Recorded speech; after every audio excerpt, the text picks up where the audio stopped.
Nakakalap umano ng impormasyon ng Kabataan Party List sa timeline ng isinusulong na Charter Change o CHACHA sa pamamagitan ng kontrobersyal na People's Initiative.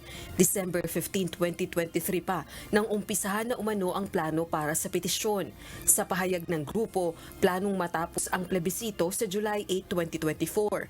Sakto umano ang June plebiscite para maidulog ng House Supermajority ang revised provision upang maisagawa ang Constituent Assembly sa mismong State of the Nation Address o SONA ni Pangulong Bongbong Marcos Jr.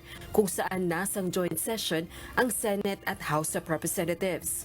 Perfect gift umano ito para kay PBBM at foreign patrons mula sa Estados Unidos. Giit ng Kabataan Party List, siksik ang timeline na kung walang tunay na people's movement sa likod nito, magiging posible lamang sa pamamagitan umano ng suporta ng malalaking negosyo at pondo ng Estado. Wala pang pahayag kaugnay nito si Speaker Martin Romualdez at iba pang leader ng Kamara.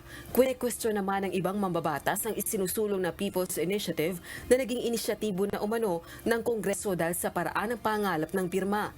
Gayon din ang umano'y signature buying sa kampanya para sa petisyon. Rosa Licoz, UNTV News and Rescue.